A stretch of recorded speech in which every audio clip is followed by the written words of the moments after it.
Hamas was planning a wide-scale assault a year before the October 7th terrorist attack. 1 year. According to the Times, Israeli officials obtained an approximately 40-page document, which they codenamed, as Ed said, Jericho Wall.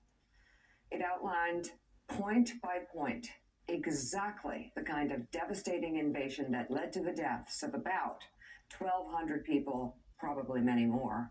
The Times writes Israeli military and intelligence officials dismissed the plan as aspirational, considering it too difficult for Hamas to carry out.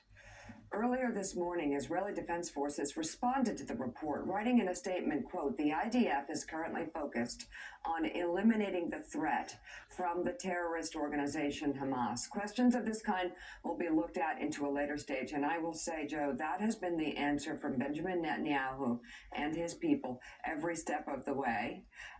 We'll talk about this later. Well, the problem with that is, and we're going to talk to Jackie about this very soon. And the reporter behind this piece. Right. The problem with that is that Israel needs U.S. funding. We need to know what we're funding. Are we funding Benjamin Netanyahu? Are we funding his designs to stay in power? Are we funding an operation where we have to look and guess, okay, well, is this in the best interest of the Israeli people?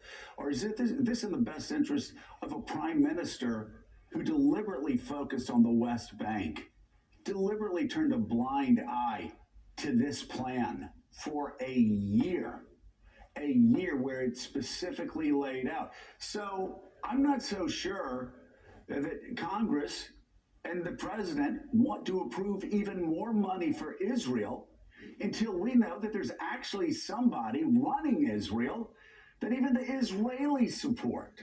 The Israelis don't trust Benjamin Netanyahu. The region doesn't trust Benjamin Netanyahu. Political leaders in the United States don't trust Benjamin Netanyahu. So there's not really a later. Later is now. And let's bring in right now one of the authors